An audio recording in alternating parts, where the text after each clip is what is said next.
હિંસક બન્યા, કોઈ રાજકીય એ રીતના પોલિટિકલ પાછળ પીઠબળ હોઈ શકે, આપ માનો છો? એ રીતના આખી ઘટના ઘટી છે તે કાલે જે પરિસ્થિતિ જોઈ અને જે ઘટના બની છે એ પશુપાલકોનો આક્રોશ કરતા રાજકીય માણસોનો આક્રોશ વધારે જોવા મળે છે અને એના કારણે આ ઘટના બની છે.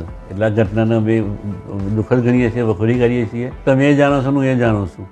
જાહેરનું નામ બોલવાથી કોઈ ફાયદો થવાનો નથી, પણ જે નિર્દોષ પશુપાલકો છે, જે નિર્દોષ ખેડૂતો છે, એમને નુકસાન કરવાનું જે જાવતું કર્યું છે એમને કુદરત કદાચ માફ નહીં કરો.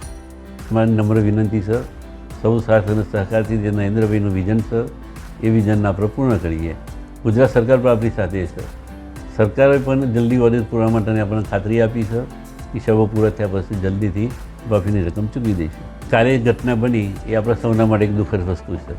આ રીતે સભાસદો એની માગણી માટે આવી શકે, ચર્ચા કરી શકે, રજૂઆત કરી શકે, પણ પત્તનની મારામારી હુલ્લડ ના કરવું જોઈએ. એ આપણા માટે આ અગત્યની બનાવવાની છે, દુઃખદ વસ્તુ છે. તો ભવિષ્યમાં આવી ઘટના ના કરવી જોઈએ. દર ગુરુવારે અમે 11 થી 2 બેઠેલા આવીએ છીએ, ચેરમેન વાઇસ ચેરમેન. તો કોઈપણ મંડળીના ચેરમેન સેક્રેટરી સભાસદનો પ્રશ્ન હોય તો અમે સૌ ભરવા માટે તૈયાર છીએ. અઠવાડિયામાં 2 દિવસ અમે આવતા હોઈએ છીએ.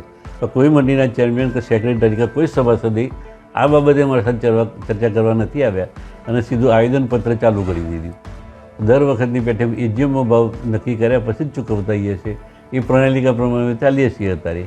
તો આ પ્રણાલિકાનું ઉલ્લંઘન કરવાનું કામ સાબરડેરી તરફથી નથી થયું. એમડીસીએ પણ આગલા દાડે નિવેદન કર્યું હતું